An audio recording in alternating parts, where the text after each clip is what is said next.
said, where are the fearless women in the house? Make some noise. Yeah, I was glad when they said unto me, let us go into the house of the Lord. We come to lift up a great God. Who's still excited to be here today? Come on, are you guys having a good day? Who's still excited to be here? Come on, jump up on your feet. Come on, let's give God some praise. Come on, clap your hands. It's a simple praise and worship song. I know you know it. Say this. You are Alpha and Omega. You're the beginning and the end. You're the same yesterday, today, and forever. Say, I praise your name. I praise your name. You are Alpha and Omega. You're the beginning and the end. You're the same yesterday, today, and forever. You say, I praise your name. I praise your name. Hallelujah. Holy, holy. You are worthy of my praise. Come on. Say hallelujah. Holy, holy. You are worthy of my praise. Somebody make some noise for your God in hell. Come on. Everybody clap those hands.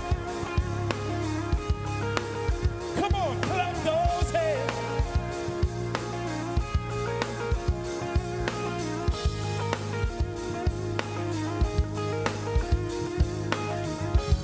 I know you got it now. Lift up your voice. Say, you are Alpha and Omega. You're the beginning and the end. You're the same yesterday, today, and forever. Say, I praise your name. I praise your name. You are Alpha and Omega. You're the beginning and the end. You're the same yesterday, today, and forever. Say, I praise your name. I praise your name. Hallelujah. Holy, holy. You are worthy of my praise. Say hallelujah. Holy, holy. You are worthy of my praise. Say hallelujah. Holy, holy. You are worthy of my praise. Say hallelujah. Holy, holy. You are worthy of my praise. You say halle, halle, hallelujah. Come on, lift it up. Halle, halle, hallelujah. Say halle, halle, hallelujah. You say I praise your name. I praise your name. Say halle, halle, hallelujah. Lift up the highest praise unto your God. Say halle, halle, hallelujah. You say I praise your name. I praise your name. Hallelujah. Holy, holy. You are worthy of my praise. Say hallelujah. Holy, holy. You are worthy. Worthy of the praise. Hallelujah. Holy, holy. You are worthy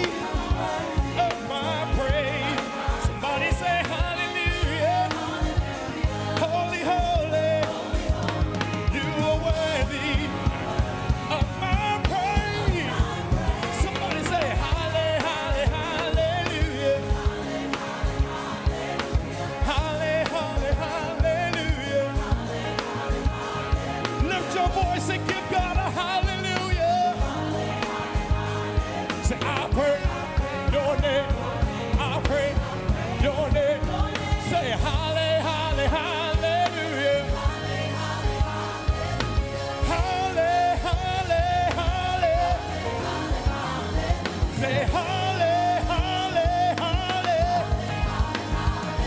I pray your name. I praise your name. Hallelujah. Holy, holy. You are worthy of my praise. Say hallelujah. Holy, holy. You are worthy of my praise. Say hallelujah. Holy, holy. God, you are worthy. You're worthy of my praise. Say hallelujah. Holy, holy. You are worthy of my praise. That's why we say, Hosanna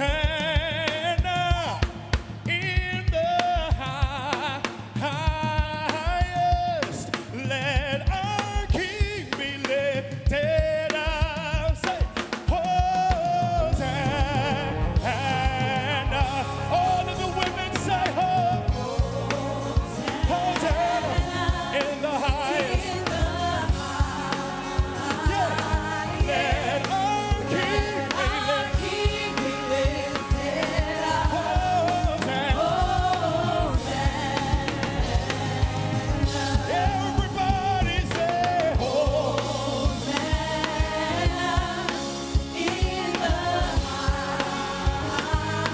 let our King, let our King, let our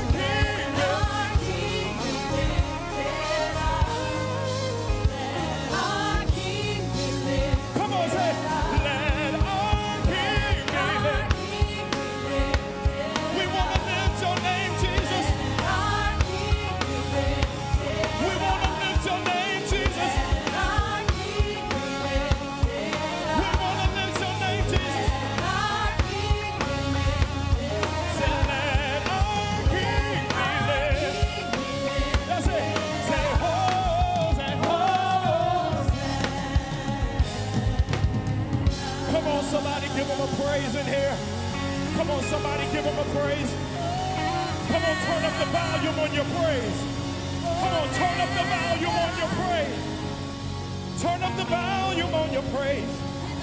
Come on, yeah, God, you've been good. Lord, you've been good. Come on, if he's been great, give him a great praise. Come on, lift your hands and exalt the Savior. Let our King be lifted higher. Be lifted higher. Higher. Be lifted higher. Jesus, you be lifted higher. Higher. Be lifted high. Come on, let's sing it together. Say, Jesus, you be lifted higher. Be lifted higher. Be lifted higher. Jesus, you be lifted. Lifted higher. Say, higher. Be lifted higher than my problems. Higher than, say, Jesus, you be lifted higher. Come on, lift up your hands and sing to your Savior. Higher.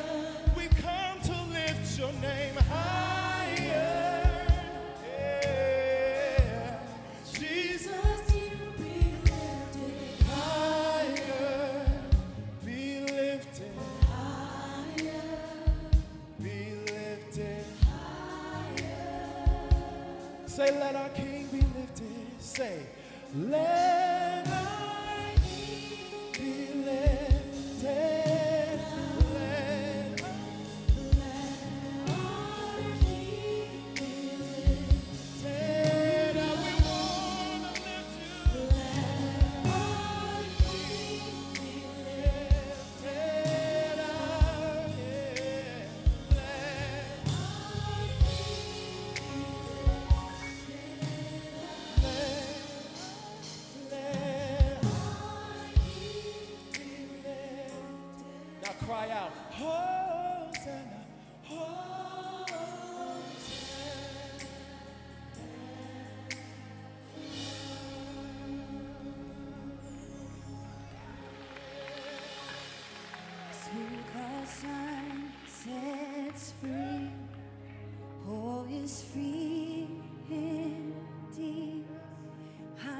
a child of God. Yes, I am. In my Father's house, there's a place for me. I'm a child of God. Yes, I am. All over the room, let's raise it. Who the Son sets free, oh, is free indeed. I'm a child of God. Yes, I am. We worship in my Father's house. There's a place for me, and I'm a child of God. Yes, I am. Who the Son sets free, who the Son sets free, oh, is free indeed. Yeah, I'm a child of God. Yes, I am. 'Cause in my Father's house, there is a place waiting, seated for me. I'm a child of God. Yes, I am. Just the voices. Who the Son we believe it.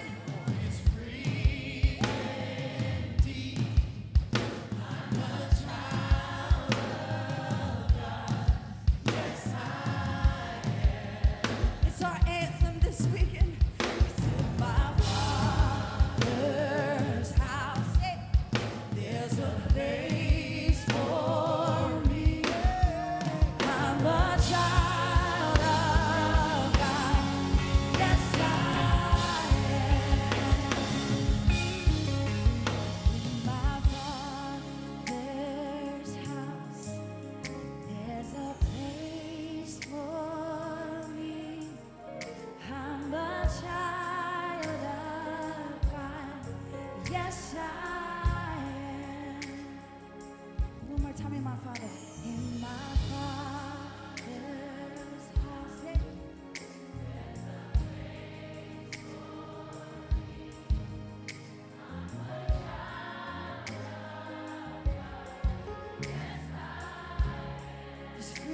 There's freedom in this place. Who the Son sets free, oh, is free indeed.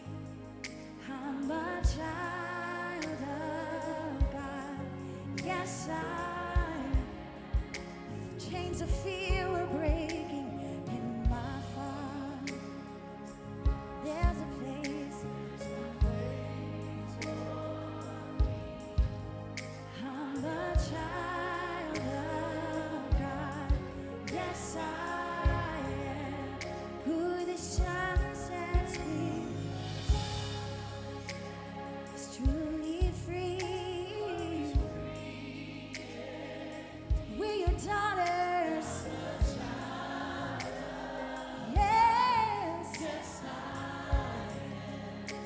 In my Father's house, in my Father's house, there's a place for me. I'm a child of God. Yes, I am. What about this? I surrender all. I surrender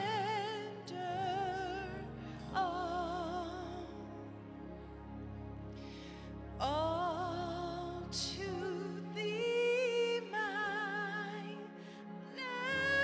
blessed Savior.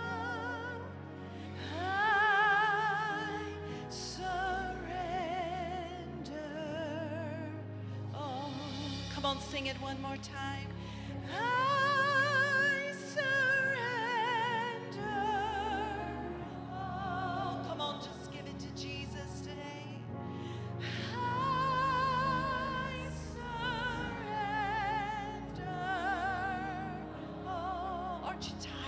carrying all that junk. All to thee, my blessed Savior, I surrender all. Ooh, Jesus. First of all, Lord, we repent. We repent, God, for anything that we have harbored and held on to that is toxic to our body, that is toxic to our brain, that we've lived in complete disobedience to you, Lord. Lord, we want to be free, and we know that who the Son sets free is free indeed. So today, Lord, we cooperate with you and we do our part, and we expose our heart to you. Lord, any bitterness or shame or unforgiveness or anger, envy, strife. Lord, I ask you to show us today the things that are in our heart that don't please you. Because God, we want to please you. So God, we surrender today. Our will, we surrender our right to be right. And God, we lay them at your feet so that we could come correct in your presence. Oh, we surrender all. I surrender all.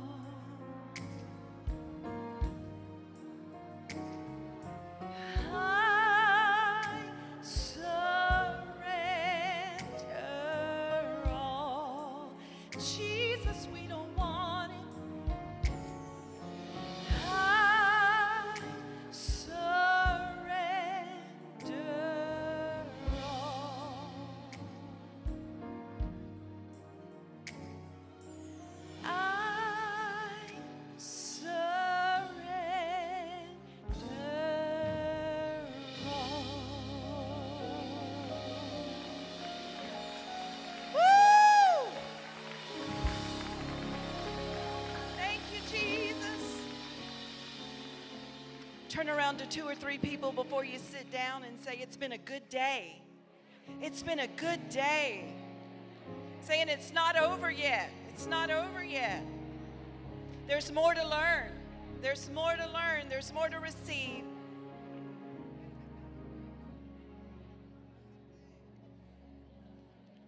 It's been good. It's been good. How many of you, this is your very first time hearing Dr. Leaf in person? In person. Wow, wow, wow, wow, wow, wow. Mind-blowing, right? Yes. It's so much. I was telling her earlier, it's almost like shock therapy. It's like... But now, I mean, you've got so much to study. You can never say that you don't have anything to study now, right? You can never say, I don't have anything to have a devotion with.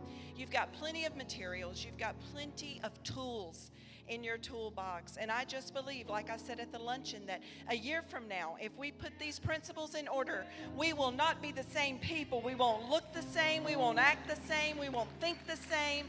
Our lives will be changed and transformed. I believe it can be done. I believe it can be done, and I believe you can do it. There is more in you than you think. You are stronger than you think you are. You are smarter than you think you are. And you've got this. Look at 3 or 4 more people, high five them, say, you got this, girl. You got this, girl. You got it, you got it, you got it. All right, without anything else to do, let's give her plenty of time. Get up on your feet and welcome to the podium, Dr. Caroline Leaf.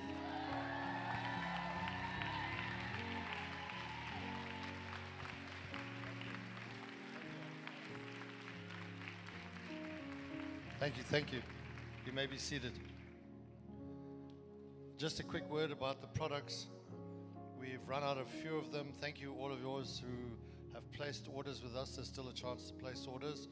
We'll ship them to you free of charge. and you should have them 2 to 4 days from Monday onwards. So thank you. But I do want to encourage you to think about our online programs. We have 3 online programs. You can sign up, download to 2 devices.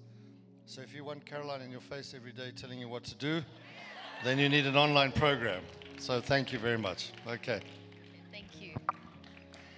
Okay, ladies, as TD Jake said, get ready, get ready, get ready. And I'm allowed to say that because he's my friend, so I can finish his statement.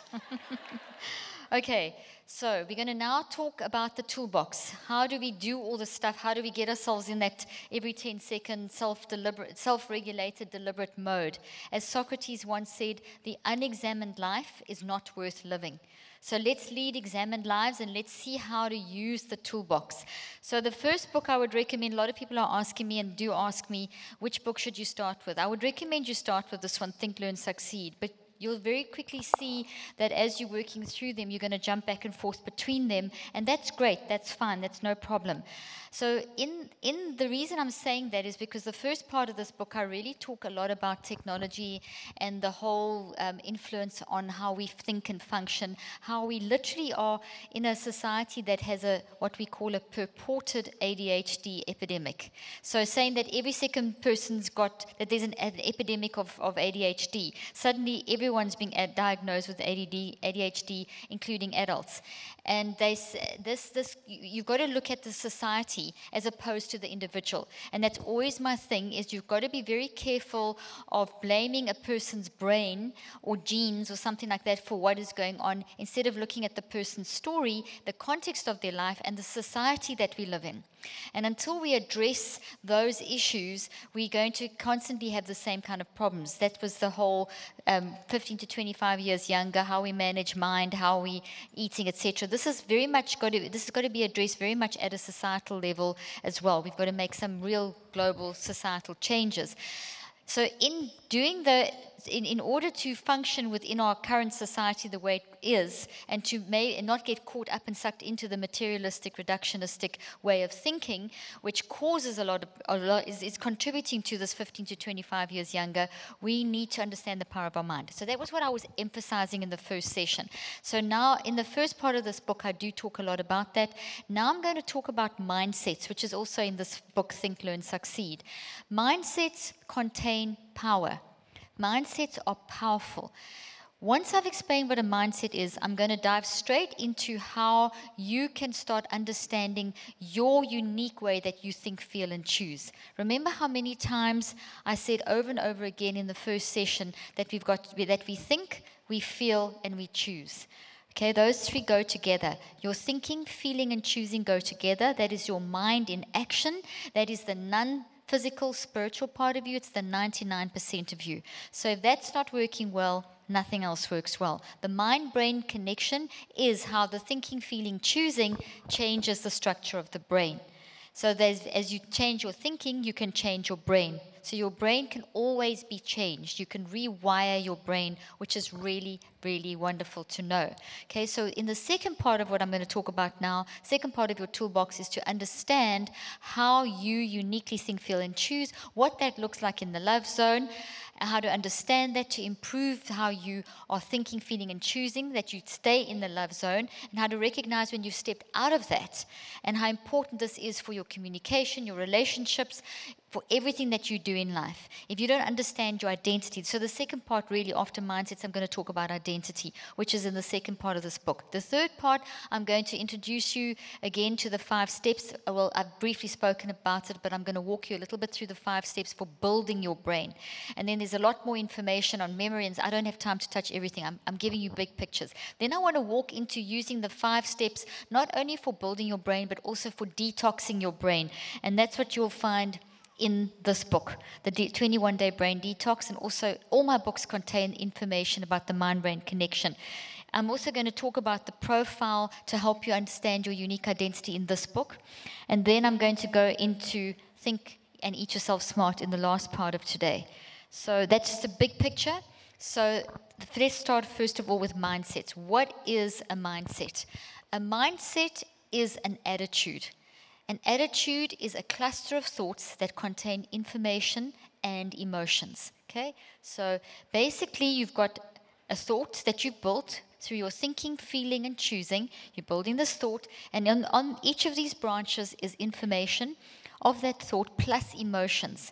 So collectively together, there is an attitude. This generates an attitude. In this, it's obviously the love attitude, and in this, it's the toxic, distorted love attitude. This is correct, this is not correct, okay? So every single thought has an attitude, and an attitude sets the tone for how you're going to deal with your day. Your body and brain are finely attuned to you.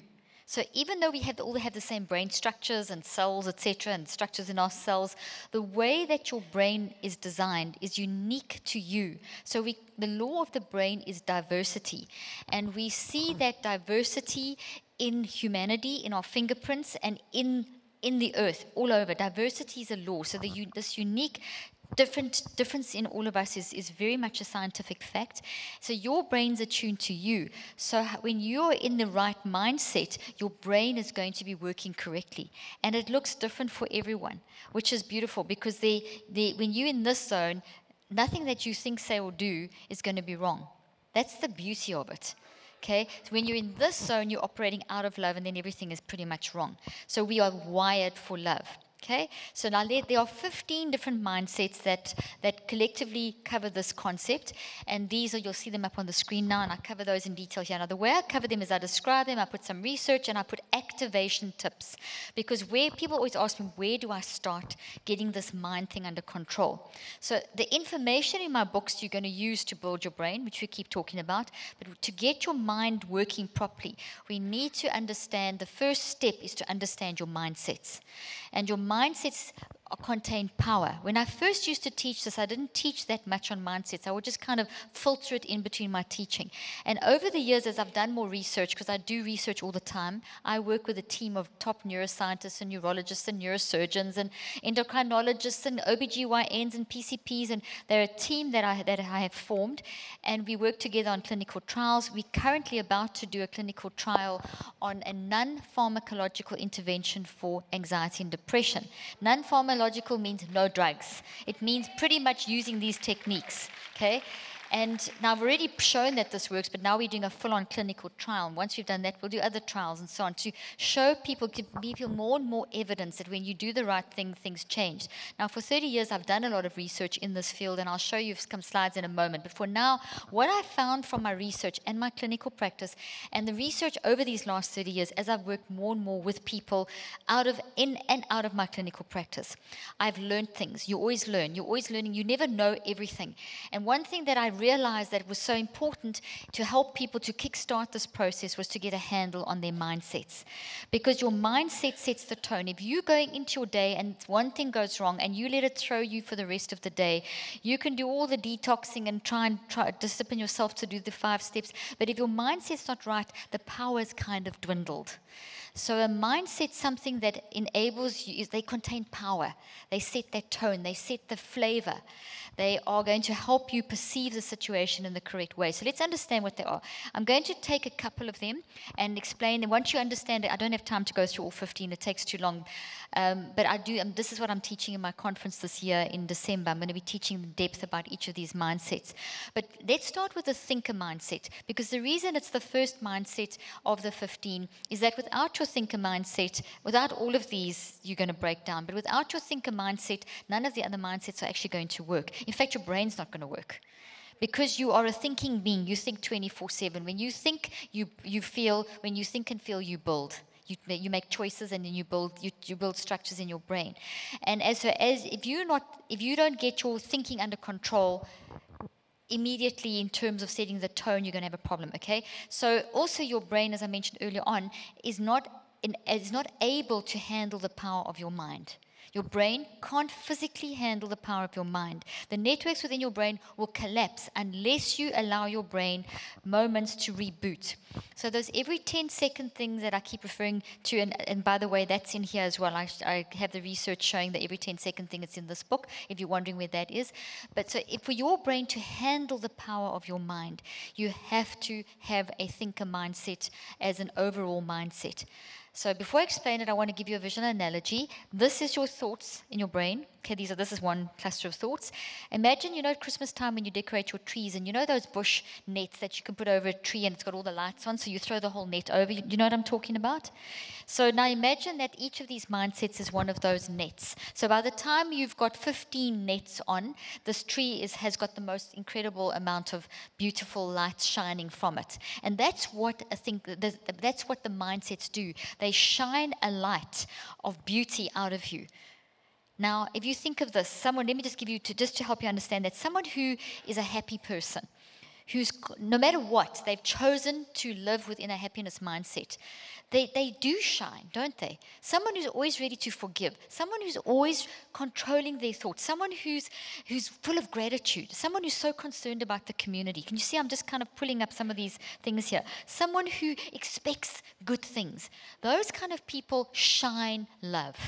So this is what these mindsets do. These are normal. These are natural. This is part of your love, joy, peace, patience, kindness, gentleness. This is how these things are manifested. Okay, so let's start with your thinker mindset. And let's put the first net on our tree and let's pretend it's maybe white lights. And we plug it in and the white light starts shining. The thinker mindset enables you to allow the networks of your brain to reboot. What you're doing in the thinker mindset is you're switching off to the external and you're switching on to the internal. So you're giving your mind a break from just responding to all the stimuli of life for a few moments, a few minutes, and you're just allowing your mind to wander. That's what the thinker mindset is. It's daydreaming. It's imagining. It's wondering. It's allowing yourself just to close your eyes and just to let whatever thoughts are going through your mind just wander through your mind. It gives your brain a rest. It gives the networks of your brain a rest. And it kind of cleans up. It's a bit of housekeeping that you're doing inside your brain. When you do that, you start enabling the physical connection, the spiritual physical connection to occur. So the mind-brain connection increases so that your mind, which is all-powerful, because it's connected to the all-powerful God, can then take the energy from the throne of grace, literally, or take that quantum energy from God, that energy of life, and pour it through us, and we can actually transform our thinking and our body in the correct way. If you don't take moments in your day to just switch off and to the external and switch on to the internal, your networks of your brain will start spinning out of control. And this actually causes brain damage and leads to foggy thinking, anxiety, depression, nagging worry, all those kind of feelings, bad decisions, foggy thinking, poor memory, and exhaustion. When you're just feeling like, I'm tired, I just can't do this, negative, and so you find yourself becoming very negative. This is one of the ways of overcoming that. It's vital to think with clarity, to hear what God is telling you, to be able to connect into Godness and loveness, to be able to be in a rhythm with the Spirit. You have to adopt a thinker mindset. In today's very fast-paced world, which we've spoken about, it's very easy not to have a thinker mindset. Now, let me tell you about some research that was done where they put 12 to 82-year-olds, I think 82, 89-year-olds, in this research study. So immediately when we think of technology, we tend to think of our kids being overusing technology, but I have news for you. Adults use it as much, if not more, than kids. Okay, so adults, that's why this particular study involved people from as young as 12 to as old as 80-something, 85 or something. And so, in other words, it was a very broad age spectrum. And what they had to do is they had to go into a room, and in that room there was nothing, just them on a chair. No computers, no phones, just the person on a chair in this room. And they were told to think, to just daydream, to close their eyes and to just daydream. Just think, just get alone with their thoughts, to get into those thinker moments, like that famous statue by Rodin, the thinker. You know that statue? Okay? Just think. And do you know that the people hated this? Everyone who participated, the majority of people, the large majority of people who participated in this did not like being alone with their thoughts for just 16 minutes. And that's the minimum amount of time that is required to be able to reboot your brain.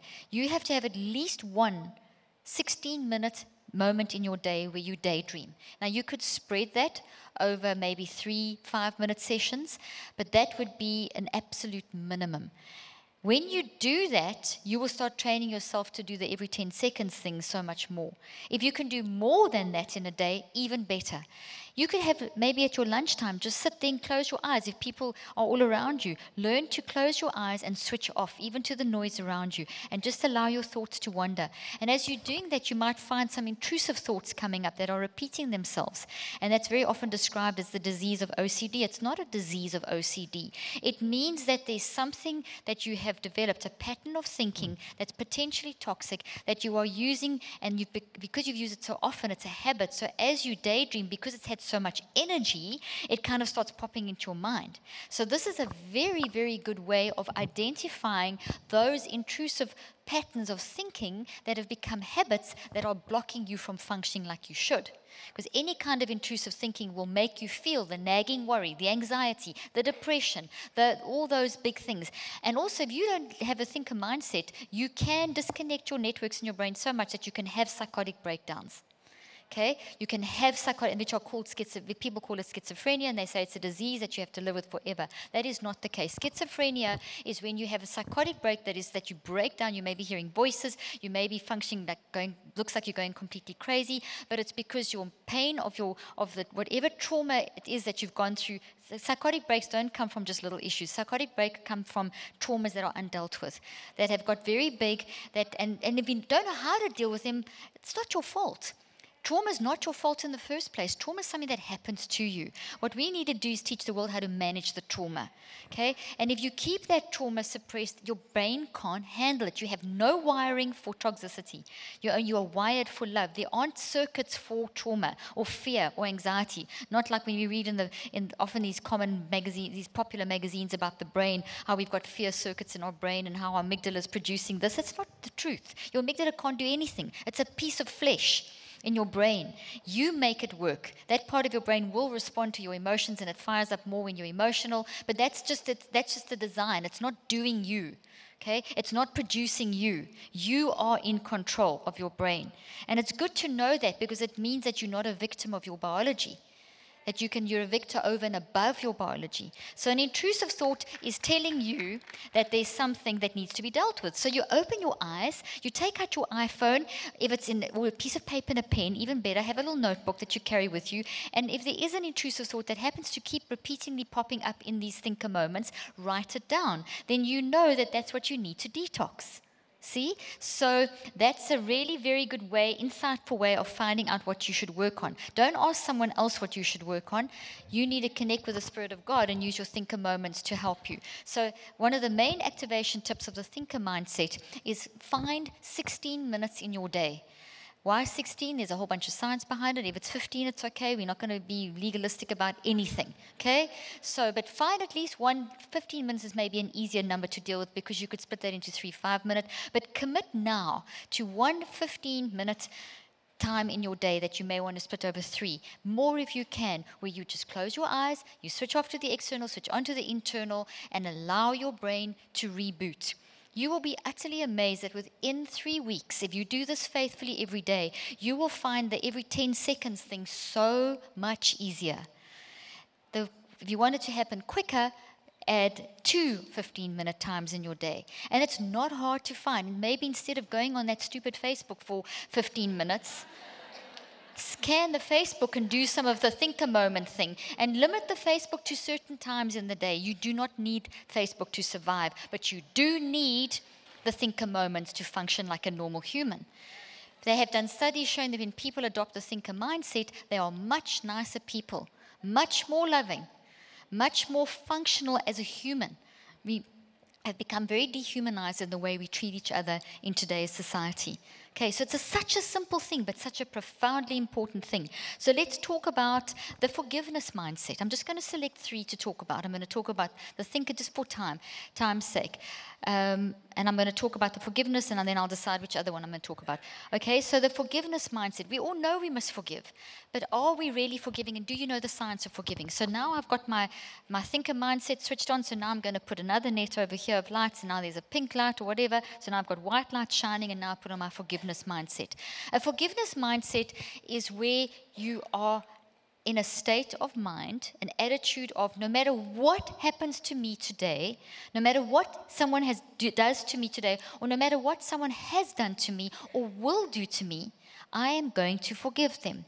Because according to the law of quantum physics, which explains and helps us understand the non-physical, the spiritual, the 99%, the thinking, feeling, choosing part of you, which is the dominant part of you, according to that law, we are, as I mentioned this morning, entangled in each other's lives.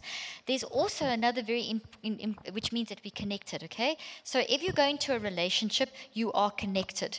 Entanglement means that there's no space-time dimension. Entanglement means that things that no matter how far away you are from the source of pain, you are always connected to the source of pain.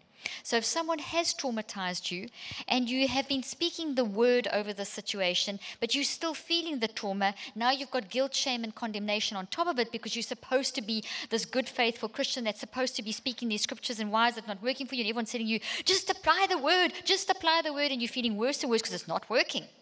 Anyone can relate to that? Do you know that I was telling Hope in the green room that there are more books written by Christians on guilt and shame than in any other field of self-help? So why are the Christians filled with guilt and shame? Because we are putting on a face. I'm Christian, I'm supposed to act like this, I'm supposed to say these things. Meanwhile, back at the ranch, life happens. Okay? We are all a bit crazy. We have all got issues. We've all got traumas. We've all got a story. And as long as we pretend everything's fine, the worse we are going to get. Honesty is really the best policy. You can't heal without honesty. If you suppress it, it's going to damage your brain. So you can suppress it and speak all the words you want. I will tell you now, it will not work. It will not work. And you cannot convince yourself by saying scriptures over and over again because deep down inside you don't really believe them. Because you have not yet done the work of dealing with your stuff. Jesus first faced the issue, and then the resurrection came. Okay, so the power of love is what we need to access. And this is why when we help each other through the law of entanglement, we are helping with that process. Okay, so forgiveness is a vital attitude, mindset that we have to have if you're going to survive. Forgiveness disentangles you from that person. Okay, so now when we are in, what quantum physics shows is that when two particles, subatomic particles, are put into a relationship, no matter how far apart you send them, thousands of miles apart, you can shoot these particles apart. If one spins this way, the other one will spin that way. They are connected as though there's no time or space between them, which is what the quantum world teaches us. There is no space or time. So therefore, this means that if you are hurt by someone, if you translate this back up, because they've shown this research on the subatomic level, on the atomic level, on the molecular level, and in humans, okay? So if, in other words, this principle applies from the little to the big. So as humanity, it applies as well. So Einstein called this spooky action at a distance. Because Newton's laws tell us that something has to physically touch for it to have an effect. But that's in the physical world, which is only the 1%. The 99% things do not have to touch to have an effect because of this entanglement principle. Okay? So this means that if someone traumatized you in some way in your life, and they live thousands of miles away, if you haven't forgiven them, you haven't dealt with that issue. There's no ways it has gone. Nothing can be reconceptualized until forgiveness happens. So forgiveness in science means that you acknowledge the situation, you acknowledge the pain, you freak out in the love zone, you acknowledge the unfairness of it. I mean, rape, abuse, being traumatized, being bullied, being beaten up, being child soldiers. I mean, this is terrible stuff. Okay, being trafficked, all these things we can't pretend it's not there. These are terrible realities of our today's world. Okay, and of since the beginning of time with man making wrong decisions, we have to acknowledge, and you have to cry, it was terrible, I felt like this, get it all out, but don't stay there. In this zone, freak out in the love zone, get it all out, put it in, take a big building that I spoke about earlier on, the big building with the windows, as you're pouring it out, see it being sucked into the window, into that window, you know, like those sucking machines, and into that window, the window's sealed up, so it exists. We're not denying it, and it's still painful, but it's no longer in you. The people that then hurt you because it's a toxic signal that's gone out, when you forgive and you put it in that room, and then you've got to detox and deal with it, when you do that, you've actually broken the entanglement. You see, you can never break love, but you can break the distorted version of love. So trauma is a distorted relationship. So when you forgive someone, you disconnect. If you don't, it's as though they're in front of you repeating the abuse constantly. And every time they think of you or you think of it, that thing's getting more and more energy. Thinking is energy. Something with energy grows, and something that's big is going to influence how you function.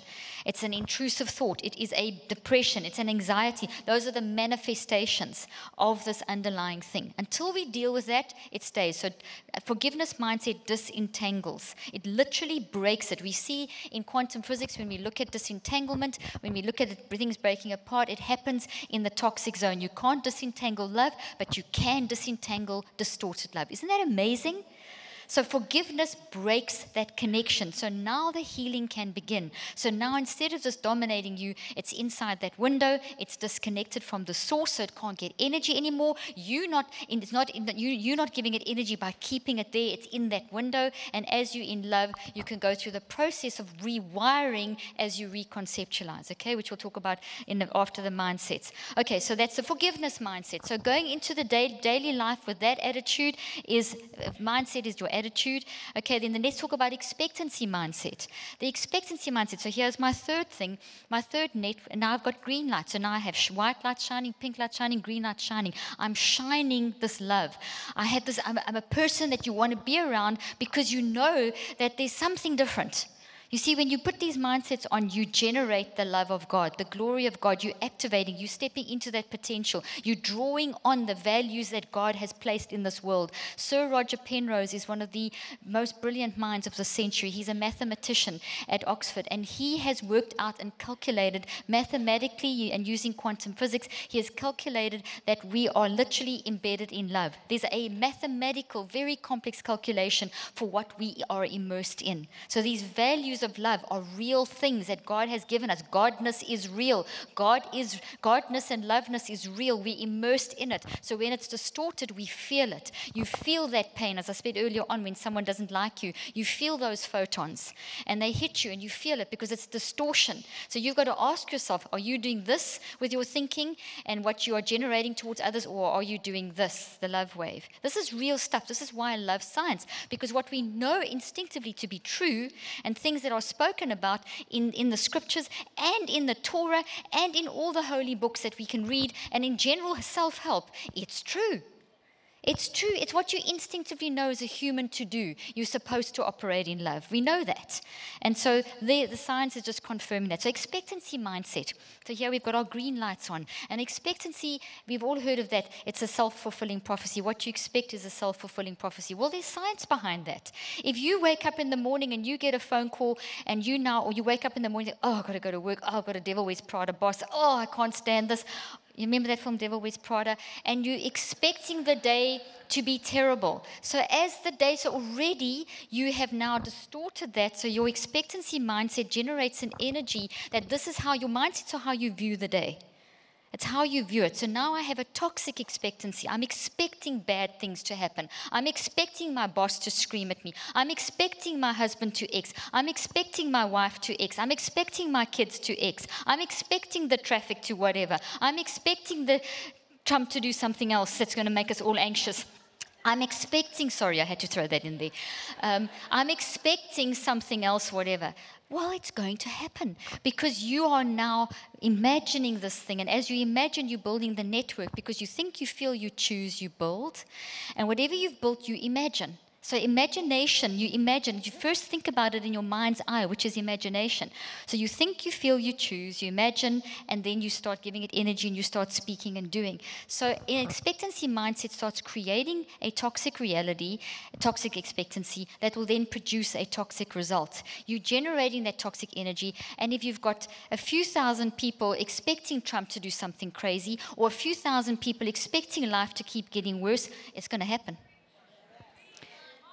We've got to realize the power of our words. We are going to be judged by every idle word because the words represent what we're thinking about. Why do you think God tells us to renew our mind all the time?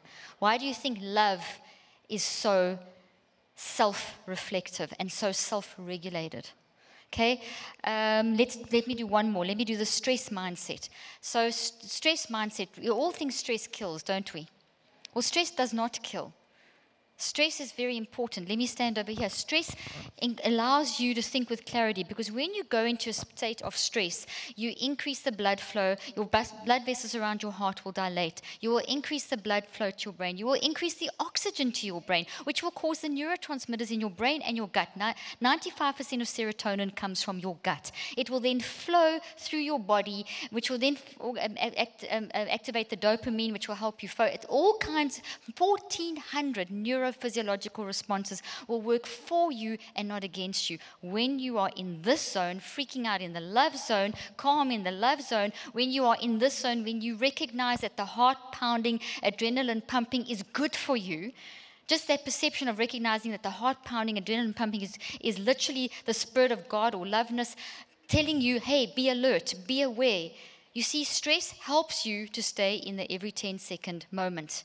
It helps you to be mindful of what is going on around you. It helps you to be aware and prepared to respond in the correct way. But if my heart starts pounding and the adrenaline is pumping, and I've associated that repeatedly with being in a toxic situation, I have a mindset that stress is going to kill. So immediately when you feel the body responding, and your body's always responding to your thinking, because that's what it does. Every thought controls all 75 to 100 trillion cells of your body, so it responds immediately. So if I think now, okay, this situation is going to be terrible, immediately, instead of the blood vessels around my heart dilating, they will constrict. And so now I've got less blood flow to my brain, less oxygen to my brain. I'm at risk for a stroke. I'm at risk for a heart attack. Every cell of my body is not going to function like it should. 1,400 neurophysiological responses will work against me instead of for me. And now I've got a little genetic switch deep down inside my brain in an area called the hippocampus that when I'm in positive stress, it activates to increase my resilience and to have more wisdom for the situation. That switches off, so I have less resilience. Am I painting a picture that you're familiar with? So when we go, just by our perception, here we are, here's this incoming signal, here's the incoming signal from the events and circumstances of life, and here's the upcoming signal from our existing thoughts. So here you get the phone call, here's now in your memory you get a whole bunch of toxic thoughts coming up and healthy thoughts, mixture normally of both, and you have to make a decision. By your mindset, you're going to generate a tone, or you're going to see the situation either through a toxic mindset or a healthy mindset. And depending on which you do, as you know, it's going to go right or wrong. So essentially, when I have a correct stress mindset, when the situation comes in and I feel immediately my heart pounding, my muscles tensing, my body going into the what we call the stress reaction, instead of saying, oh, this is terrible, which pulls me in that zone, I say, okay, good, I need to focus. I step into this zone. Just by changing my perception, I've completely changed how my body works for me. I have clarity of thought, I have wisdom, I can hear from the Spirit of God, I can operate in all that stuff. So I'll give you a quick example of that mindset. Just our one son we got one son, there were 3 daughters and 1 son, and our son's 21. Just last year, he goes to UCLA and he did study abroad. And I'll tell this a long story, I'm going to tell it very quickly just to demonstrate this mindset and how important it is. He was doing a study abroad in Rome and Paris. Just got to Rome. It was the second night there. They'd just been out for dinner with the professors and had like an orientation. And the professor said, okay, so you guys want to go and have some fun, so go to this area. They landed up in the wrong area by mistake. They got out the Uber, and my son realized that they were in the wrong area. They all did. We'd been to Rome before, though, but he realized this was not the right area. They were in a very dangerous area where there are lots of clubs and hundreds of people on the streets and just like wild things going on that are very, very dangerous. And so all the kids recognized this, but there were so many people that they all got separated very quickly. And while my son was calling an Uber, and he's quite tall, he's got blonde hair, he dresses very well, so he's very noticeable, and he was calling with this accent, calling the Uber back, and on his phone, he was identified by a spotter. And what they would do, they would have these thugs that would work in groups of 3 or 4. One would be a spotter who would then phone the others and say, okay, go for that one. He had his cell phone. They would go for all the American students that, the cell phone, American student, you rich, whatever. That's the perception. Go steal their phones, steal their money, steal whatever you can get, jewelry, etc. So the spotter identified Jeffrey, phoned the next guy, who then literally grabbed Jeffrey, pulled him into a back alley and started kicking him and beating him up, joined by another person who started kicking and beating him. He was literally beaten half to death. And as he was being beaten up, his cell phone fell underneath him in the cracks of the old Roman roads, and he kind of came around, and as he came around, he pressed speed dial, got me on FaceTime, and it took a little while for it to connect, a couple of seconds, and I had just walked out of teaching at a conference, and I was just getting into the car, and the pastor was driving us back, and I got this call, and this sobbing voice, "Mom, I've just been mugged. I don't know where I am. I can't find anyone. I'm sore, Mom." I tell you, I died. In that moment, I'm thousands of miles away from my son. What can I do? The first thing I'm saying, Jeffrey, you're going to be okay. I love you. It's okay. I love you. God, and you whatever. The things that spurt out of you.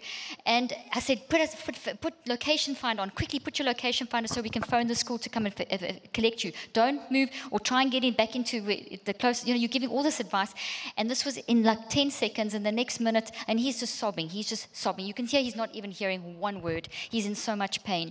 And the next minute, nothing. All I hear is heavy breathing and footsteps running. So I didn't know if Jeffrey was, if he was alive, if he had been trafficked, if he had been hit on the head again, was it him running away, was it someone pursuing him? I knew nothing. My daughter was with me, Mac was back in Dallas, my eldest daughter was with me, Mac was back in Dallas. He had just had surgery, so he couldn't travel with me. My other two daughters were in California at a function.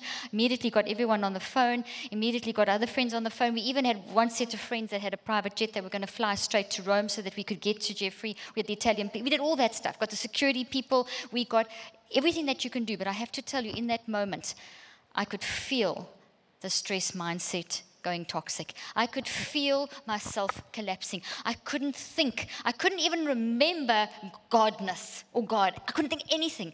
All I could think was, is my son dead?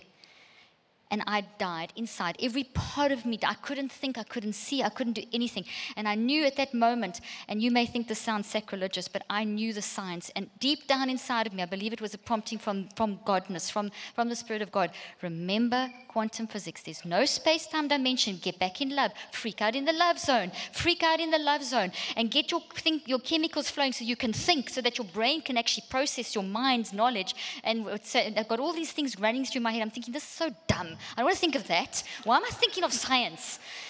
Anyway, I listened to godness, and I got back in this zone. Mac did it automatically. My other daughter was as bad as me. Both of us were collapsing on the floor, crying, and not one. Mac was as calm as anything, and so were my other two kids, funnily enough. My younger daughter and my other daughter, they were both saying, "Mom, you can make a choice. He's going to be fine, Mom." And anyway, so within a few seconds, I was in the zone, and I suddenly remembered retroactive causation. Now, you all know what that is, don't you? Retroactive prayer. Retro prayer. There's no space-time dimension. There's no present, past, and future. So that was the future. That was now. Then it was then. Okay, it's the past now. But in all reality, it all blended.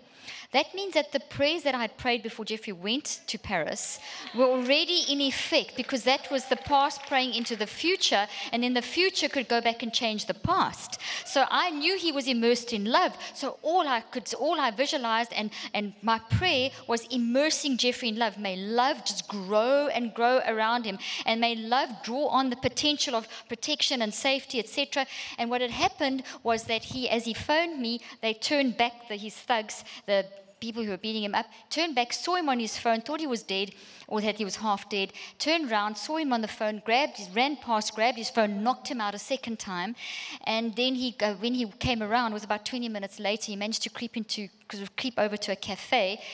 Another lot came and kicked him again, a third time, and then he got into the cafe, and they called the police, and they called his school, and they got him back to school, to the dorms and everything, and that's when he phoned me. But that was 2 hours. For 2 hours, we did not know what had happened to Jeffrey. For 2 hours, we had to stay in that zone. And I cried. I freaked out. But I made my body work for me. I operated in what I believe was true experience of prayer, where it wasn't just saying the scriptures. I did say scriptures. Obviously, once I'd calmed down enough to remember them, I actually started speaking those words mixed in with my knowledge of, okay, I'm drawing the past into the present. 3 months later, Jeffrey continued with his study abroad. He finished it. 3 months later, he phoned me. I was in Alaska. He was in Paris.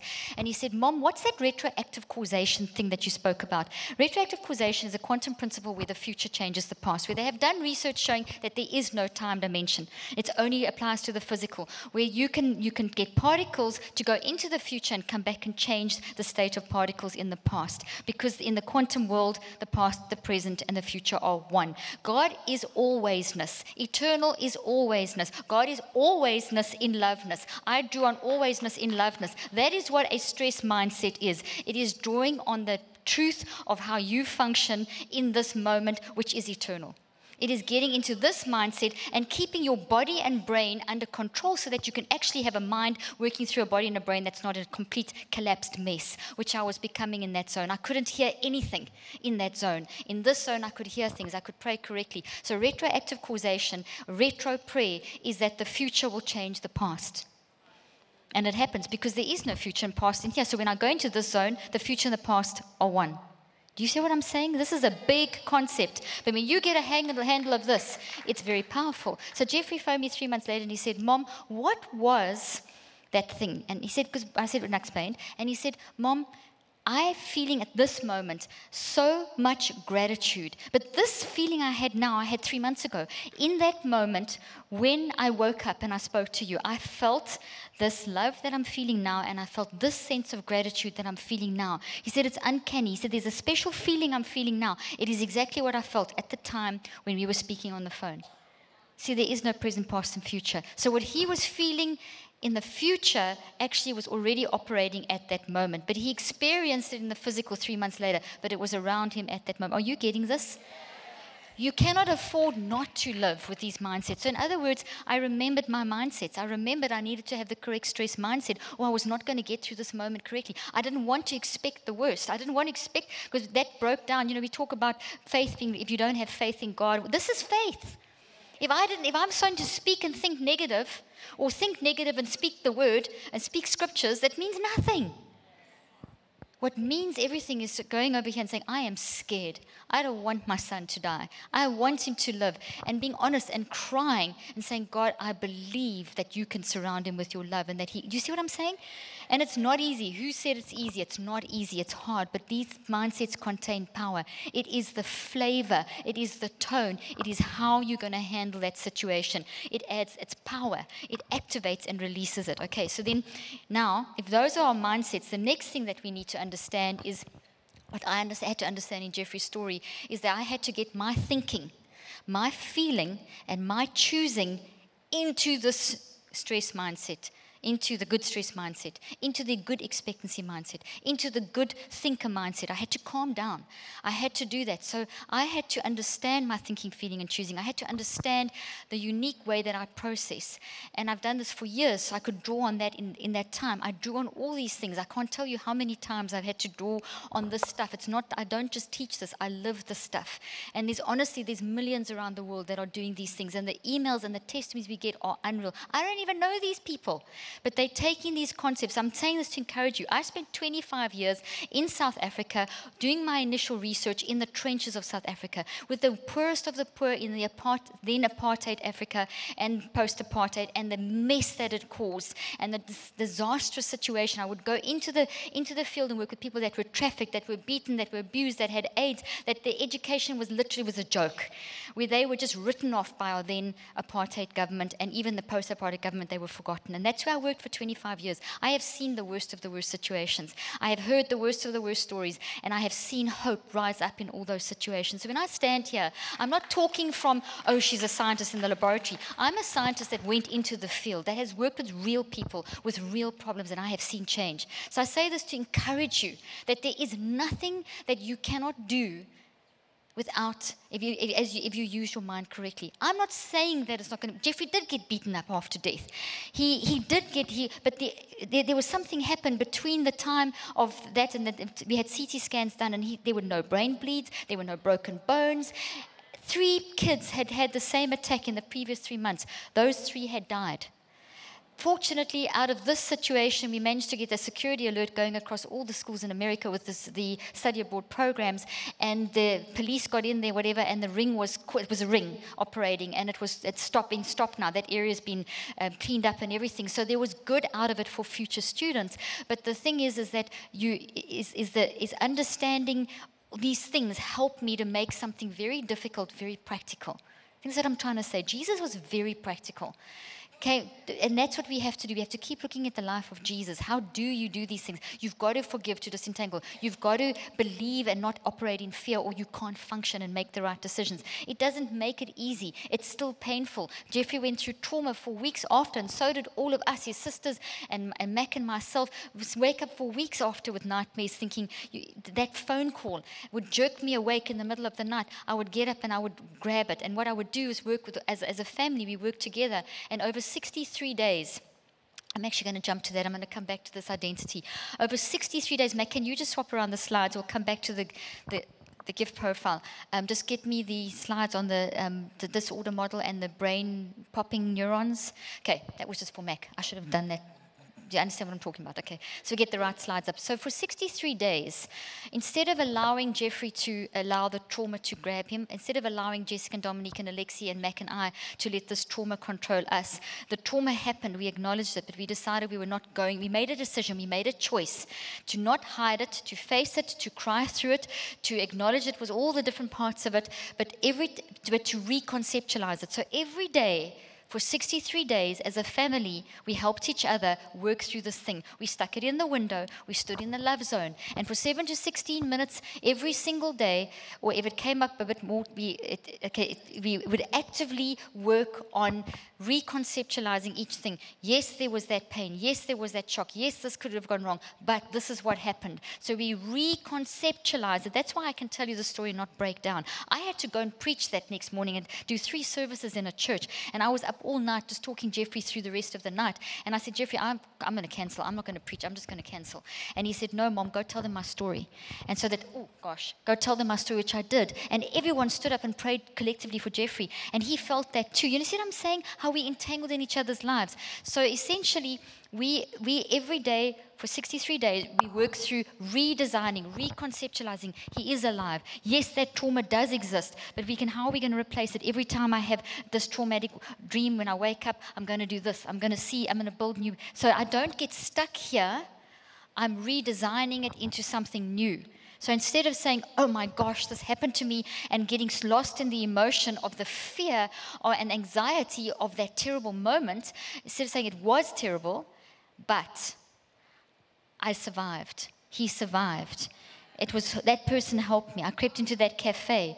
They phoned the school. Every time he woke up, do you know his friends, because the dorms, they share rooms, his friend would wake up, would sit with him, and he would phone his other friends, text them all, and they would all come down and sit with Jeffrey. For that first 3 weeks afterwards, every time he woke up in the middle of the night with a nightmare, crying and sobbing, his friends would would wake up and sit with him. And just hold him and love him. They would phone me or text me or FaceTime me, and I would just talk Jeffrey through it. We would just talk through it. Do you see what I'm saying? And every day it got easier. And by the end of 21 days, it was kind of manageable because we had killed this thing. Let's look at the popping neurons. We had killed this thing, and we had reconceptualized it. So it was still painful. It still brought tears and whatever. But then we practiced now having techniques to, every time Jeffrey felt like he couldn't cope, or there was a depression coming on or something like that, a reaction, or he was too scared to walk down the road, we would have a little active something that he could do that he would then practice. So for the next 63 days, I'd give him little techniques to just be able to cope through the day. If you feel this when you're walking, then make sure that you just immediately walk out into the light. Don't ever go walk down an alley. Don't try and always go somewhere with a friend. If you're feeling that fear, you're just with friends and you feel this irrational fear coming on you, which is very normal for trauma, just stop, breathe, don't think about anything. 3 deep breaths in and out. So there's a whole lot of different things, and that's how we manage the situation. So by the 63rd day, Jeffrey was coping. It took a whole year before we stopped having the nightmares, but each time the nightmare was less and less often. Do you see what I'm saying? But we dealt with it. Now Jeffrey will happily talk about this situation, and it was only just a year ago, just over a year ago when this happened. He will happily, he doesn't mind me sharing his story. So I'm trying to encourage you that you don't have to feel that you have to be immersed in this, that is a part of your life. When he first put that incident, and all of us stood into the window of that house, this imaginary building with all these windows, at first it was too hard to look at it. It brought so much pain. But after time, the pain was under control. So what is happening? What happened when we put it in there, and as we reconceptualize this daily for 7 to 16 minutes a day? If you look up there, these are clusters of thoughts inside of your brain. This is a way of looking inside of your brain. The white clusters represent millions, hundreds of thousands of little branches attached to these tree-like structures. Those are your thoughts. That's where thoughts are stored. When I talk about mind creating matter, those are thoughts that are stored. If you're dead, you're not going to have the pulsing. Can you see the pulsing? There's life in here because this is an alive brain. Look at the writing diagonally up from the writing, and you'll see that there's a little white bubble which represents a whole cluster of thoughts, a whole memory. Okay? And watch how it grows, wiggles, gets a little bit bigger, and it pops. Can you see that? Did you all see it popping? Okay, I'm going to replay it another time, and I want you just to look at the popping. That's what you're doing. Each day, you are popping a branch. You see, you brought this into the conscious mind. If it's in the unconscious mind, you can't change it. But if you're consciously aware and you acknowledge it, it becomes weakened and malleable. And each day you can break another branch, another branch, another branch, another branch. And eventually this mountain is cast into the sea because you faced your mountain, as the scriptures say. This is what science and scripture completely align. Science is this how to, the scriptures are the story.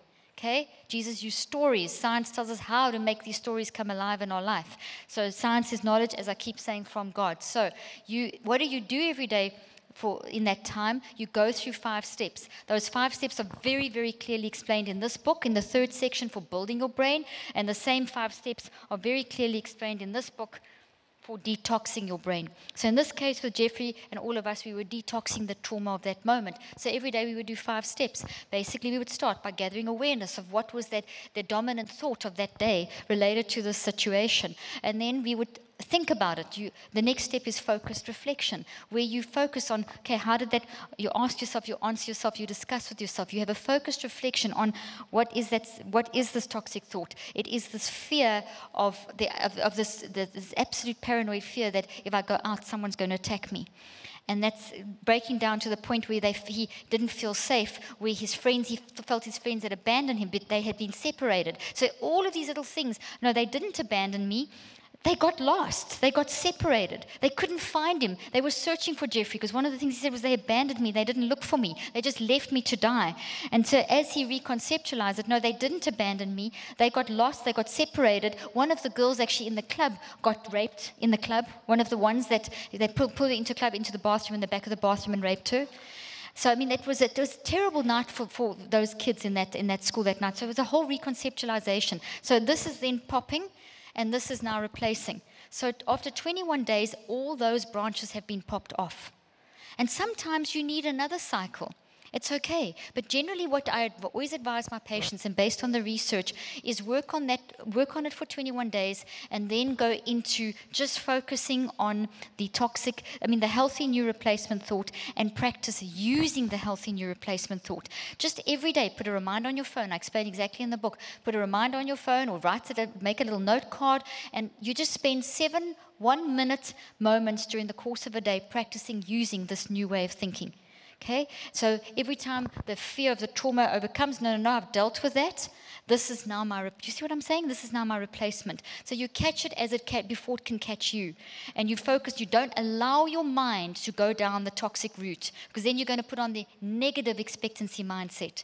The stress won't work for you. Your mindsets will be affected. So get into the positive side here and put on the positive stress mindset, the positive expectancy. You see what I'm saying? The happiness mindset. Even though you might not feel happy, you can start celebrating that you're alive, or that whatever. That there's always something that you can have happiness for and gratitude for. You getting this idea? Okay, so you do 5 steps each day for 16 minutes. I recommend 16 minutes because that's what the research shows to be very effective, what my clinical practice research also showed, and that's the detoxing. That's what's in this book. It's I call it the 21-day brain detox, but it actually is 3 cycles of 21. Why 21? Because the brain and the body physically heal in cycles of 21. If you get a blister, it's going to take 21 days for the blister to heal. And then sometimes if it's a bigger wound, it'll take cycles of 21 days. Every 21 days there's healing. The same thing happens in the mind because a thought is a real thing. It's a real thing. It occupies mental real estate. So your immune system of your body recognizes a toxic thought in the same way as it recognizes a blister. So toxic thought from a trauma like what Jeffrey went through, the immune system of his body was reacting, and that's why you can feel fluey and drained and even get sick and even start finding that if you stay there, you can have problems. Our second daughter who now works for us, used to work in Hollywood. She studied marketing and whatever, and she worked in Hollywood and worked with people like Angelina Jolie and Schwarzenegger and all those guys, and she had the Devil Wears Prada boss. And it was so bad that she used to phone me daily and say, Mom, I need some kind of help. Her heart was giving her, she was starting to get heart problems, and so eventually I said, Dominic, you have to put armor around you. So as those photons from the toxic words that the boss is saying, as they hit you, they'll reflect back. Don't absorb them. If you absorb toxic words, you're absorbing toxic energy. So in your mind, put up a wall, and you can do that. You can create a shield. This is a scientific fact that can deflect the pain of those toxic words so that you get strong inside. Have a forgiveness mindset, Dominic, because if you forgive him, realize that people in pain will hurt other people. Hurting people hurt people. You've heard that before, and it's a reality. He had a terrible life. The wife was divorced. He had divorced his wife. His kids didn't want to talk to him. And that's cutthroat world out there. So once she started seeing it like that, it was better. And when she did leave, she didn't leave because she didn't exactly enjoy the place, but she didn't leave because she couldn't take it anymore. She left because she had conquered the situation. And she then came to work for us, which I was very pleased about. I have to tell you, it was very nice having her work for us. Anyway, oh gosh, that's what you need to do to your toxic trees.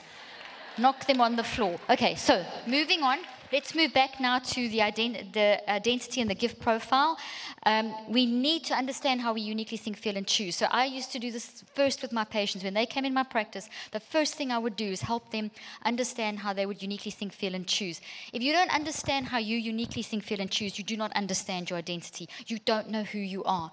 And if you've had years of people telling you, you this, you that, you're terrible at this, you can't do that, and those are the kind of patients that came to me. I decided to run a practice where I took the worst of the worst emotional situations, learning problems, dementias, whatever. I took the worst of the worst situations that no one else wanted to work with because I wanted to see, do these techniques work? If we get our mind under control, can we change how we function? And I found it very important not to just bombard people with more diagnostic testing, telling them more things that they couldn't do. I felt it was very important for them to understand their unique identity. So in my research, I developed a whole way of assessing them, like a profile, where there's no wrong answer. It simply helps you to process how you understand the unique way that you think, feel, and choose, your unique perception. It took me 7 hours to administer that, so I shortened it over the years and put it into various different books. And the two most updated versions are in this book, and I'll tell you now why there's 2. The first one in this book is called the gift profile, and this is a quantitative profile where you get a little score. Now, there's no wrong or right. There's no wrong score. Whatever score you get is perfect. In fact, you're going to get 7 scores. And the reason that you're going to get 7 different scores, we're going to pull up a picture of the brain with different colors on it. It's going to come up in a moment. The reason that you get 7 different scores is because your brain processes information like your body digests food. Now, you all know when you digest food, when you eat it, you've got it in your mouth, and then you've got your tongue, and you've got the enzymes that goes through your throat, your pharynx, and you've got your pancreas involved, and your stomach, and your gallbladder, and your intestines. There's a whole process involved in digestion. Thinking is the same way. You cannot get nutrition from food if you just put it in your mouth and hold it there. It has to go through the whole process. The same thing with thinking. You can't just focus. You have to do 7 different things. It has to pass through 7 different parts of your brain in order for the thought to be properly digested. We are doing this very, very fast on an unconscious level, which is the spiritual level. Your non-conscious level is awake 24/7. Your non-conscious is your spiritual, non-physical that I've been speaking about. It's always awake, very fast, quantum, beyond space and time. So about 400 billion actions per second, you are doing this digestion process in like layer upon layer upon layer, which is contributing to your conscious awareness every 10 seconds. So more or less every 10 seconds, we pass through the 7 different parts of our brain as we digest a thought. So when you become consciously aware every 10 seconds of a thought, it's passed through the different parts of your brain. We all use all 7 parts. So your brain's got 2 sides, 4 different, 2 hemispheres, 4 lobes, different structures. So these 7 areas pass through all of that. So it's the entire brain. It passes not just the outside. Also, those lines are just the color. It doesn't mean anything. I just used color to show you these 7 different areas. Each part of brain tissue in each of those different areas is responsible for a certain, what we call a module of thinking or a neurological module. And what that just means is that as you're listening to me now, you are using all 7 of those in your unique way. And until you've passed through all 7 of those, you haven't really thought things through properly. You're not going to have a proper digestion of the information. And so at each of those 7 stages, something happens. Like, so for example, the very first thing that you have to have happen is you have to pay attention. You have to focus. You have to pay attention and focus. And you can pay attention and focus. Everyone's going to be different. Some of you might do it with deep thinking. Some of you might do it by wiggling. Some of you might do it by drawing. Some of you, it's very quick. It's just a second, more or less, if not less. But all of us are going to do that differently. Then we go into the next stage where we start building what we call a temporary memory and whatever. There's a whole, I've got it all, I don't want to go into the science of that now because of the time. But essentially, you've got to do 7 different things to process a thought. Each of those 7 is done in a different part of the brain. And there's no set pattern. There are 8 billion, more or less 8 billion people on the planet, more or less 8 billion people, 8 billion different ways of thinking. You are unique. The law of the brain is diversity. How you use those is unique to you. You cannot call yourself an auditory learner or a visual learner or a left brain learner. This is learning styles theory. That's a lot of nonsense. It's not scientific. It's impacted education and philosophy in a very negative way. Saying that you're an auditory learner is saying that I eat with just my tongue. That's how dumb it is, okay? You do not eat with just your tongue. You eat with your whole digestive system, okay? So essentially, we need to learn to capitalize on how this customized thinking works in our brain so that we can function at the highest level possible. So the reason I want you to do these profiles is because I want you to function at the highest level possible. So in this book, very detailed with charts and everything to help you understand it. It's very easy to do. You just go through these 7 different areas. You just check yes or no. Yes is correct, no is correct. Both are correct. You get a little score. The score doesn't mean that you're good or bad. The score just tells you how you're using these different parts of your brain. So if you get 30% for one of them, one section, and you get 90% for one section, it doesn't mean that the 30 is bad. It just means that that is how you do that cycle. That part of the cycle. Does that make sense? So you're going to get 7 different scores that simply show the order of how you move through your brain. So if you get 90% for the linguistic module of thought, which is words, language, etc., and you get 30% for the logical mathematical, doesn't mean that you're dumb at math. What it means is that you open your cycle of thinking with words and you close your cycle of thinking with logic. See, that's what it means. Now, in school, how this translates, to give you a very simple example, we used to get a lot of the kids' reports that I used to get would be, they never concentrate. They always, and I said, what do you mean? They're always wiggling. So I told them, keep still. I said, well, that's the worst thing that you can tell a child who's always wiggling to do, because that child is focusing. When the teacher says, okay, now we're going to do math. Let's see we're going to learn fractions. And as soon as that you tell a person to focus, now the brain will focus. It's called the quantum Zeno effect, which is the repeated effort that makes learning take place. It's a quantum term. So as soon as you start, okay, now we're going to talk about mindsets. Immediately I've got your attention. We're going to start talking about you focusing on that one thing. Hopefully you're not thinking about what's for lunch and what's for dinner and what this one's wearing and my shoes and whatever.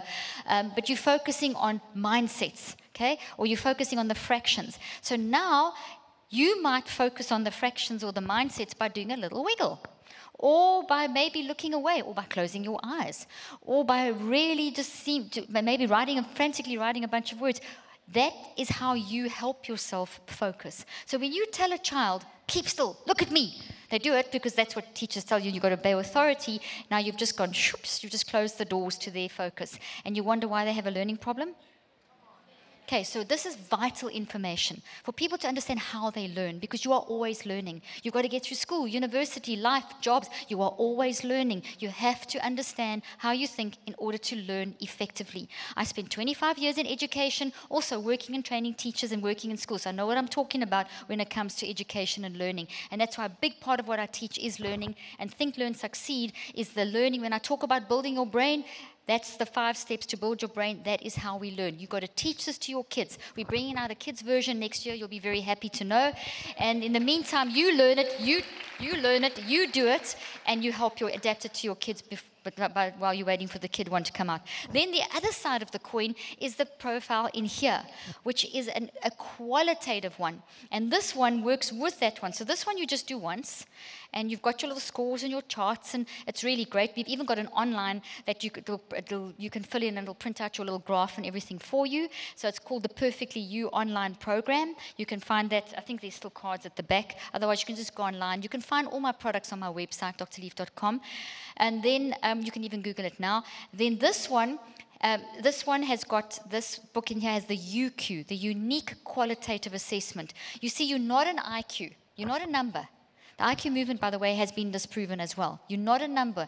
And our number will just tell you how you're functioning in that moment. And if you're in a bad mood, or you've had a bad day, or you were just bullied, or whatever, and you've had something happen to you, you're not going to be functioning very well. So how can we say that is representative of you and your potential? It's not. You are not a number. You are also not a category, which personality profiles like the Myers-Briggs and those kind of things tell you you're not a category. You are type U. And this is vitally important. That's why this gift profile and the unique qualitative assessment profile look at type U. No wrong answers once again. But this is not yes, no. This is the same 7 modules. You'll see the same images, the same different areas, the same principle but it's a different profile where you explore and get to know in a developmental way your perfect you nature. You see, you're made in God's image. God is perfect. So your blueprint is perfection. Love is perfection. So therefore, you've got to learn the rest of your life to operate in that perfection. So this profile in here is something you can take as long as you want to do. You can do it over and over every year. You can do it as often as you want. It's something that you can keep repeating because you are constantly developing the blueprint of your perfection. So these are 2 sides of the coin. The one in here is quantitative. You do it one off. It gives you a very good idea of your customized thinking. Now think of customize. When you customize something, it's made specifically for you. Your brain is designed for your unique perception, the unique way that you think. And then, well, this is also unique for you. It's exploratory, so there's not room enough in this book to write. Get yourself a notebook and keep on doing this. If you do it once a year, commit maybe a week a year to doing this over and over again. Do it however you want. Just work through it because it's endless exploration of how you think, feel, and choose. It's so powerful in helping with mental health, in helping with understanding who you are and bringing your identity back. It would break my heart how people would lose their passion, lose their purpose in life when they didn't know who they were. The confusion of my patients that walked in my door with identity issues was so heartbreaking that is why I would start by the quick profile, and then I would put them on a routine of doing the long profile over a period of time to help them to first find out who I am. Because when I am confident in the beauty of who I am, it's so much easier to deal with all the toxic stuff. But if you think this is who you are, you can't do this, you can't do that, you're negative this, everyone's telling you that you're so negative and you're so aggressive and you're so difficult and you're so this and you can't learn. Expectancy mindset. We've got to watch what we say. We've got to watch what we speak over our children and our husbands and ourselves. Don't say to someone ever, you are always so aggressive. You are always doing that. If you're in relationship with them, you have just poured tons of toxic energy and broken them down. It is so hurtful when someone says that to you because they're in relationship with you. That is, never point your finger at someone. If someone does something that's aggressive, rather say, hey, listen, that's kind of aggressive. I know that that's not who you are. Can you see the difference? I don't like what you just said. It makes me feel terrible because you're being too aggressive. Can you say it in this way? Or, that's not who you are. That's not the real whatever. See what I'm saying? It's a rephrasing. And then that person is going to be a lot more open to receiving what you're saying and to changing and looking at whatever, and you can work through things. Okay, so very important to understand the blueprint of your perfect you nature, the customized way that you think, feel, and choose. Okay, now I want to go on to show you a couple of other slides on what happens in your brain as you're thinking, this thinking, feeling, choosing thing. Mac, if you can bring up that Petri dish. and while Mac's looking for that, there's something else in here, discomfort zones. Can you bring up the okay? Can you bring up the discomfort zone slide first, and then we'll come to these. In this book, I have discomfort zones. These discomfort zones are so helpful. I did this, all the stuff I did with these are all techniques from my therapy practice and my clinical research to help someone recognize when they're out of your perfect you. Because your mind, which is your thinking, feeling, choosing, your non-physical, spiritual part of you, works through your brain and your body. When you don't operate in love, your brain and your body will tell you. So we have discomfort zones, which are the reactions in our brain and our body when we are stepping out of alignment with our natural, perfect you, wired for love nature.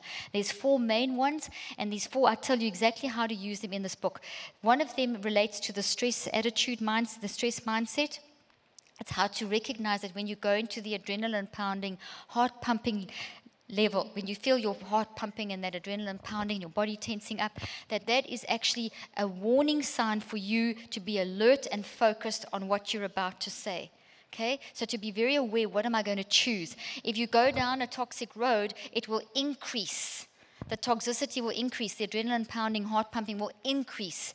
And as it's increasing, it's literally, I often tell people, it's like God taking you and shaking you by the shoulders, saying, hey, you are breaking down your body. You are now, that stress response is working against you instead of for you. So this is a warning sign. It's a discomfort zone. You feel discomfort. So stop what you're thinking, stop what you're saying, stop what you're doing, and connect back to the Spirit of God and rethink, reconceptualize before you carry on. That's what the discomfort zones teach you to do. Okay, so it's very, very powerful, very, very helpful.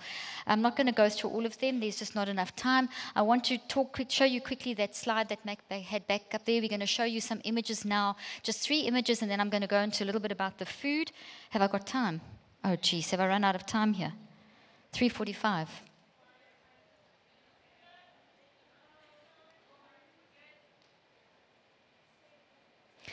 I'm supposed to go into the food section just very quick. I can do it in about 5-10 minutes. Is that okay? Okay. So I'm going to show you. I got to ask the boss. You sure? Okay. Got to always honor the head of the house. Okay. Very important. If she told me to stop now, I would stop now. I definitely would. They might not want you to, but I've got to. Then I'll run out the door. We'll have to run out the door. Okay, so very quickly, we're going to see some slides of the brain. So the first one that you're going to see, you saw a brain there. Mac's going to show you that other. There we go. This is an actual slide of inside the brain. These are your thoughts. So these trees that I'm talking about that you're building, that's what they look like.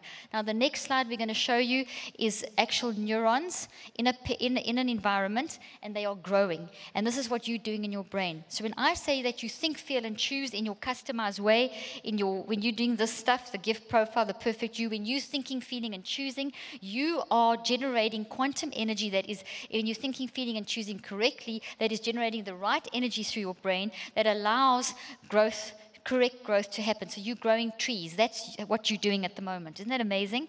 So if you operate in toxicity, those become totally distorted and broken up. Okay, and proteins fold correctly, causes neurochemical chaos. You increase your vulnerability to disease by 75 to 98%. And that's where mental ill health comes from. So mental ill health is not something new. It's always been around. Every time we make a wrong choice, that's where mental ill health comes from. And if we keep thinking about it, we make it worse. Body breaks down. We manifest with anxiety, depression, etc. Drugs don't help, because they suppress it. The problem's still there. We have to deal with it. Okay? I think you're getting that principle now. Okay, so then this is also inside your brain, just another view. So these are the actual memories. You can see at the top there, it's slightly more bunched up and thicker. So the more you think, the more intelligent you become, the more branches you grow. Because when you think and learn, when you think, feel, and choose, you learn, you build. Think, feeling, choosing, growing branches is learning. So that's a memory with a lot of... the previous one, let's go back to the previous slide, where you see it all bunched up like that. That's a memory that's got lots of information on it. I'll show you now. So okay, shame. Okay, so that one there. That's a lot of information on it. Okay, so now if we go to the next slide. Let's get the one with it. Okay, we're going to tell you about the shark in a moment. Okay, so there's a black hole. I mean, not a black hole. That's just, it's not a black hole. Sorry, I said it the wrong way around. That is what it looks like in your brain, literally, when you build toxic thoughts. So that's all this black mess. It's just, it's totally toxic. So it's all structured. It's not a hole. That's what we do in our brain, and that causes the brain damage. That increases the vulnerability to disease. The little neurobiological quantum computers in that area are totally breaking down and are influencing every cell of your body. Your thinking controls the little computers that are inside those branches. So those little beads that you see that are all separated, those are the little quantum neurobiological computers that you have gabillions of. And they roll up into these little tube things, and those are inside these little branches. So when they are healthy, they're inside these little tiny branches. You have millions of them. One neuron can have up to 10 million plus. And in each one of those little tubes, 10 million tubes, each of those tubes can have up to 5 to 10,000 of those little microcomputers. And those things control everything in your body. And they are controlled by your thinking, feeling, and choosing. So when you understand how you think, feel, and choose and control it, you're controlling everything about you physically. That's a neuron in the brain. Those are the dendrites that you grow. This is just other angles. Let's go to the next slide. Okay, that's just a close-up of the dendrites.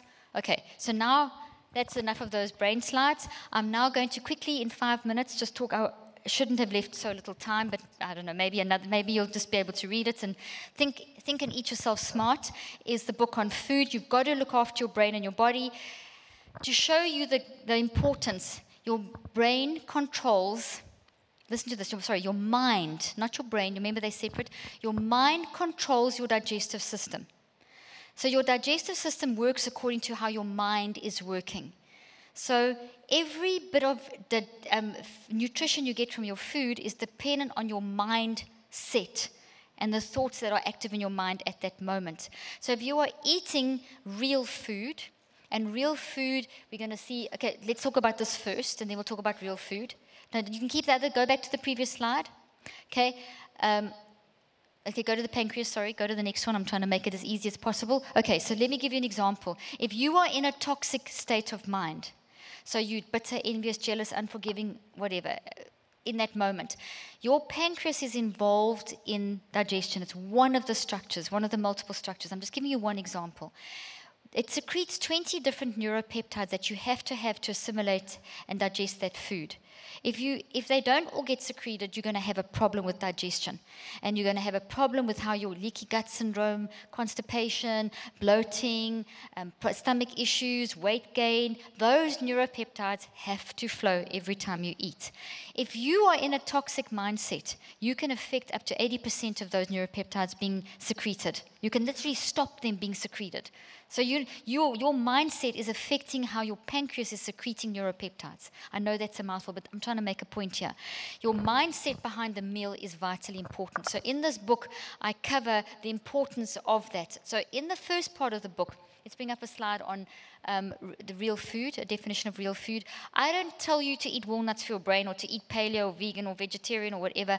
What I do is I tell you in this book how to eat real food. There's one rule for eating, and that is eat real food mindfully. So if you like paleo, if you like vegan, if you like vegetarian, if you like the blood diet, if you like I don't mind what diet you do, as long as you eat mindfully. As long as, if you're in a foul mood, don't eat. If you're in a rush, don't eat. If you can't find healthy, local, sustainable, organic food, don't eat. Fasting is very good for you. You will not die if you go for 24 hours without food, nor 48, nor 72. We need to stop stuffing our faces. Just because we think we're hungry. We don't need to eat as much as we do. The less you eat, the healthier you will actually be. And the older you get, the less you need. And I'm not talking about starving yourself all the time. I'm talking about not eating in a rush. I'm talking about not eating junk food. Not just eating because you have trained your mind.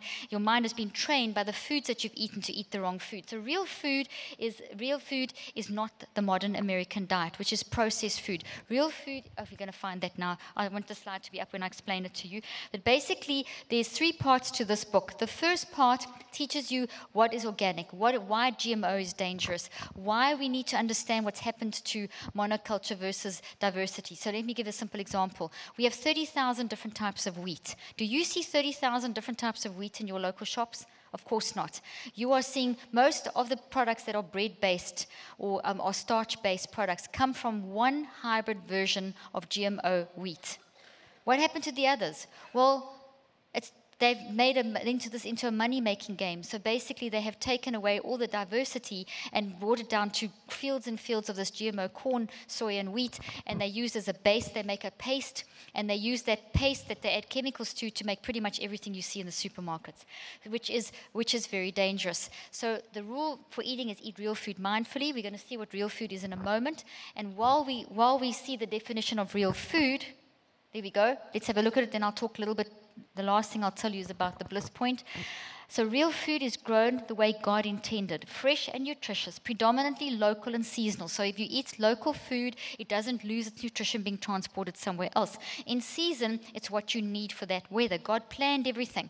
Gardeners planned everything. It's organized. If you're in certain types of temperature, you need certain types of, certain climates, you need certain types of nutrients. So everything is, the local means that you're going to eat what you need to stay healthy for your climate, for your ecosystem, for the environment that you live in. So that's why local seasonal is very important. Grass-fed, wild as possible, happy cows, happy chickens wandering around, not living in concentrated animal feeding operations, being fed corn, soy, and wheat, and that's a happy cow. And corn, soy, and the CAFO, concentrated animal feeding operation, is cruel.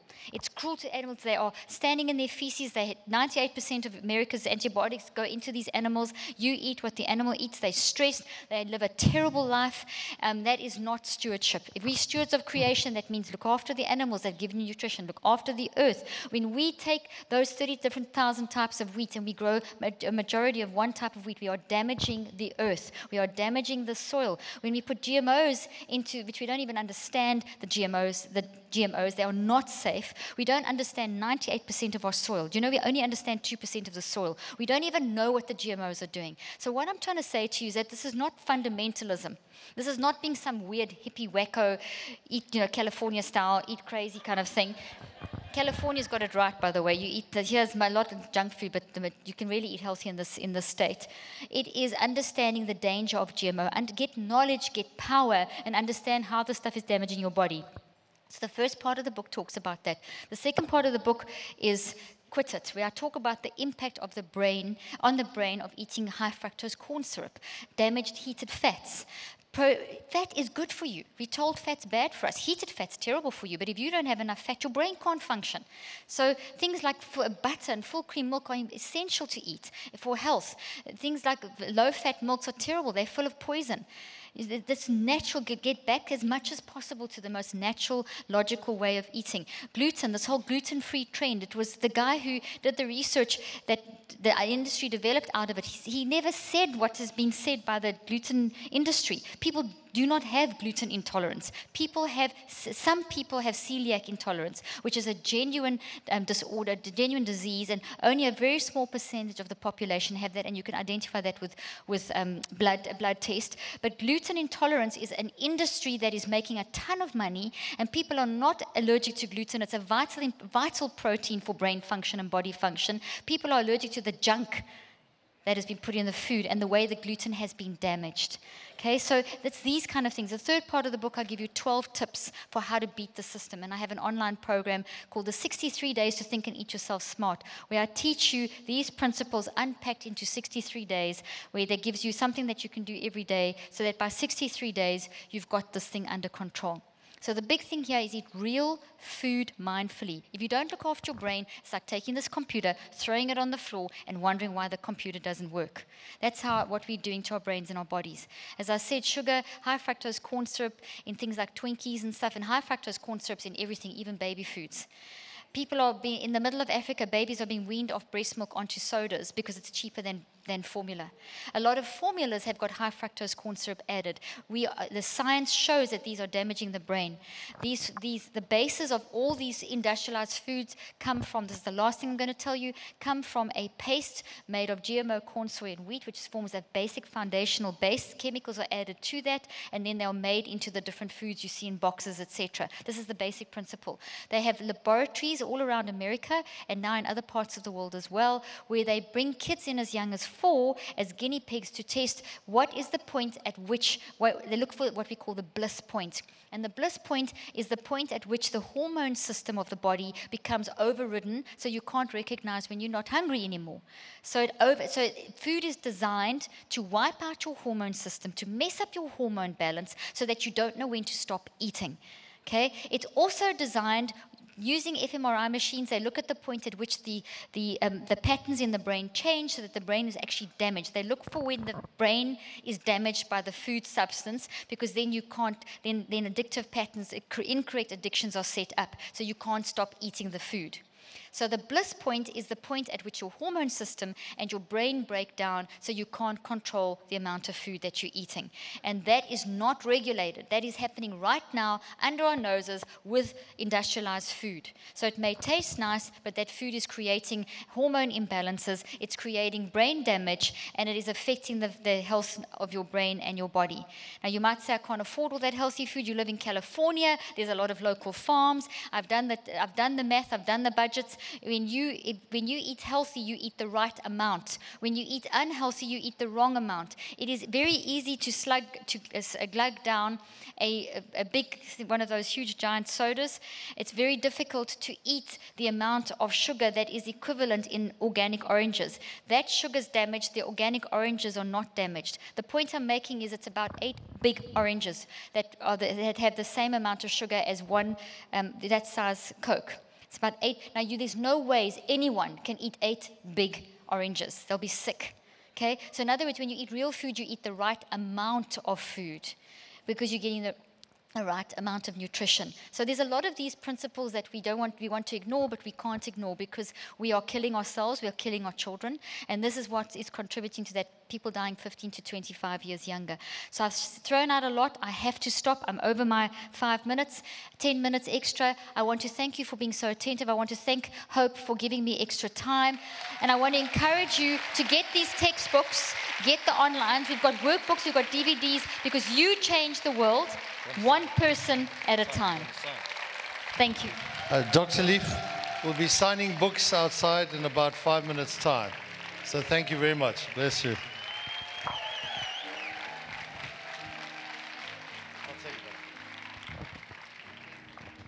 Let's give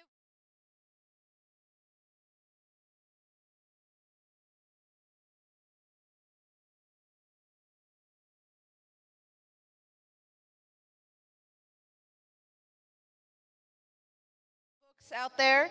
Yes, sir.